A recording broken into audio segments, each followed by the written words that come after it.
When I was 16 years old, I went on my first major hiking trip. 3 other campers, 1 counselor, and I went up to Isle Royale.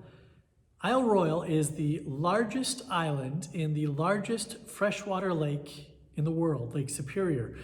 We had about 5 days to hike from one end of Isle Royale to the other. It would be about a 70-mile trip by the end of the week. And I was scared. I was so nervous getting off that boat and landing in Rock Harbor. I remember I wanted to do everything in my power to keep up with the group, but the other guys were bigger than I was. They were stronger than I was. I was a scrawny little 16-year-old kid. And I remember that first day was a real struggle. And I don't remember much beyond that, because I spent almost the entire 8.2 miles staring at the feet of the fellow in front of me, doing everything I can just to keep up. But I missed out on so much. I missed out on the amazing trees and the beautiful vistas that we had come past, only because I felt like I had to keep up. There was a lot of expectation that I was putting on myself, and I was really worried. The second day of our trip, our counselor did something that changed everything for me. He had us space ourselves out about a quarter mile apart, and he took up the rear so that we would solo hike to our next destination. What I found was that the world around me was so much more amazing when I wasn't so focused on just that narrow little strip right in front of me. When I was 22 years old, I went on semester at sea, stopping off at 22 different ports around the world. I remember pulling into Madras, India, and I looked out across the port, and there on the wall was painted a quote from Gandhi that said, "The golden rule is to test everything in light of reason and experience, no matter from whom it comes." That teaching has stuck with me for my whole life. And it's one that I also think resonates with today's line of the compact: to follow, even imperfectly, the way of Jesus in personal involvement with each other. It was Paul George who introduced me to that book, The Christian Agnostic by Leslie Weatherhead, which was published in 1965, around the same time that this church was founded. And you can see a lot of cross-pollination in the theology of the book and with our church compact. And I loved Weatherhead's idea that the Christian faith is one that is meant to be lived and experienced. There are not supposed to be check boxes that we can mark off that would define us or declare us to be a Christian or a person of faith.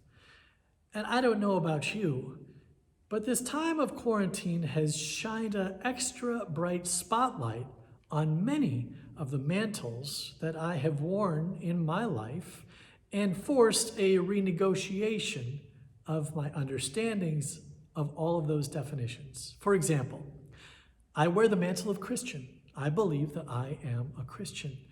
I am a father. I am a brother. I am a friend. But in all of these things, there are no set, tried, and true definitions for what that means.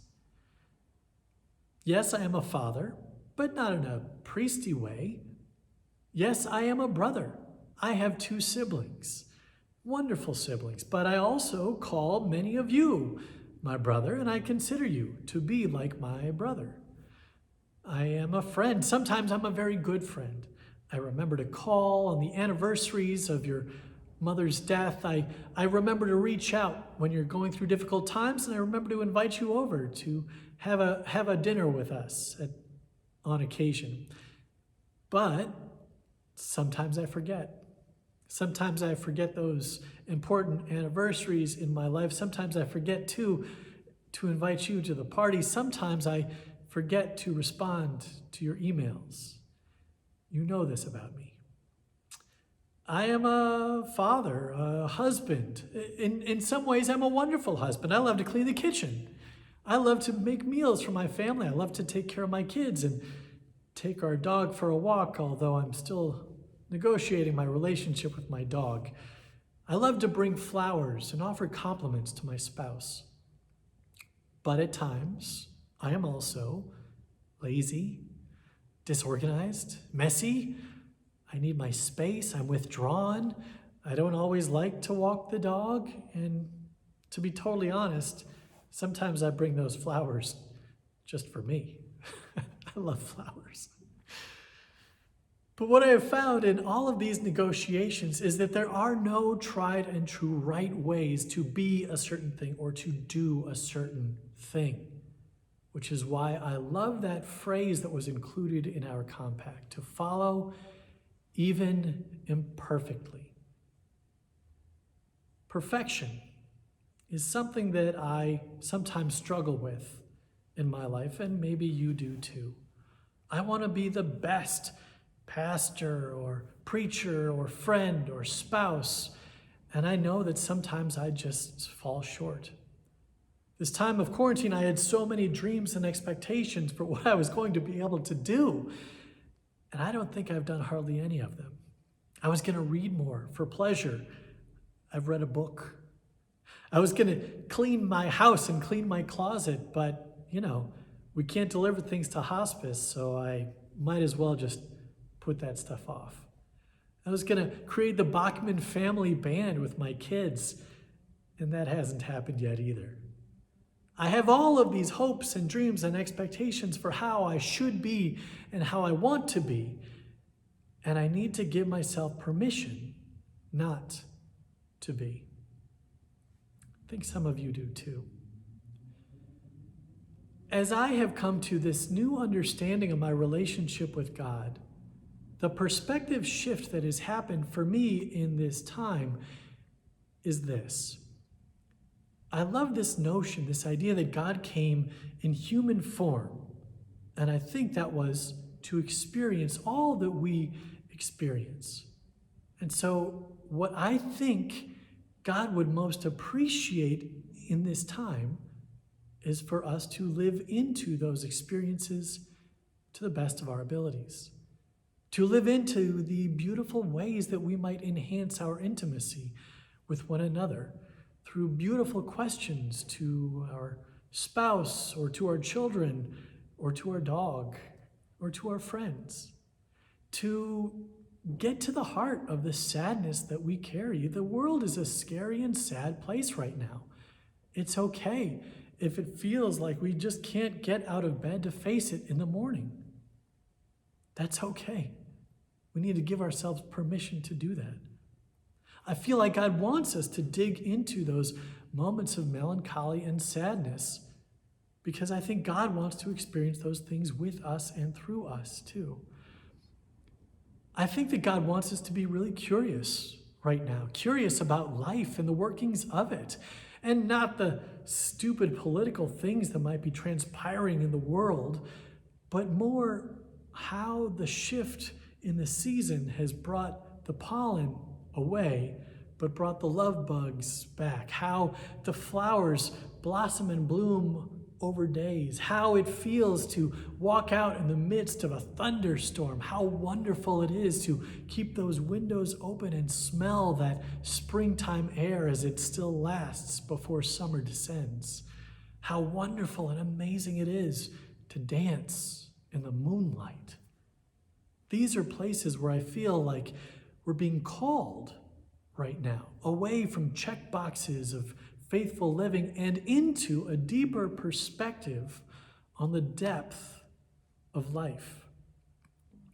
The thing that I miss most, I think, is the piece of this line that has been most appealing to me this year, that idea of personal involvement with each other.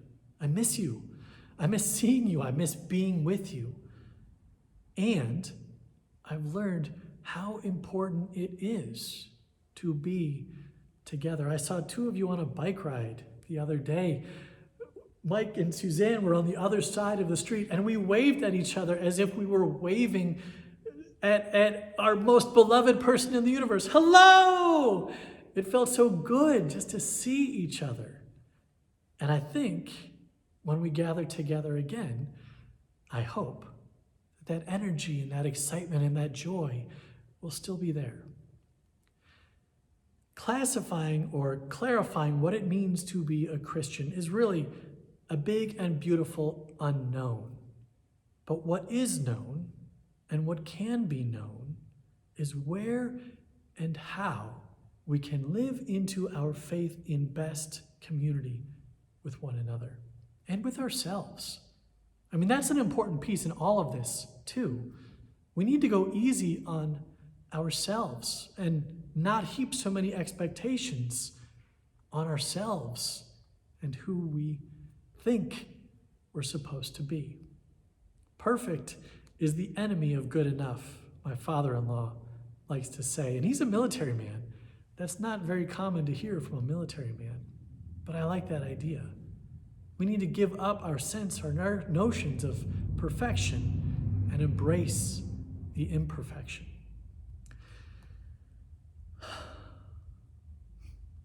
In this time of deep renegotiation, with so many questions out there and so much consternation taking place in our hearts and maybe even in our homes, it's important that we open up our perspectives to a place where we can be present to whatever grace and beauty might come. So, laugh and know that God is laughing with you. Cry and know that God is also shedding tears. Be curious and follow where that curiosity might lead you. And be kind. Be kind to your friends, to your family, to your dog, and to yourself. God bless you, my friends, in this time apart. Know that you are loved, that you are cared for, and may God support you all the day long until the shadows lengthen and the evening comes and the busy world is hushed.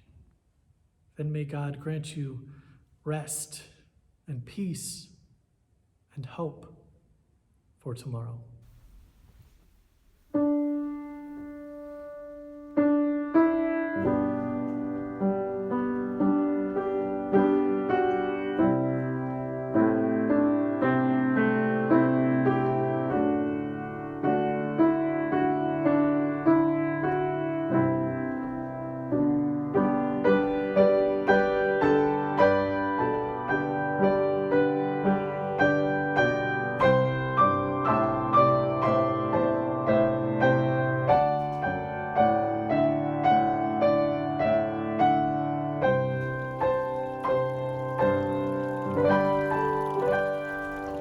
Thank you for joining us at the United Church of Gainesville. To learn more about who we are, what we believe, and to support our ministry, please visit us at ucgainesville.org.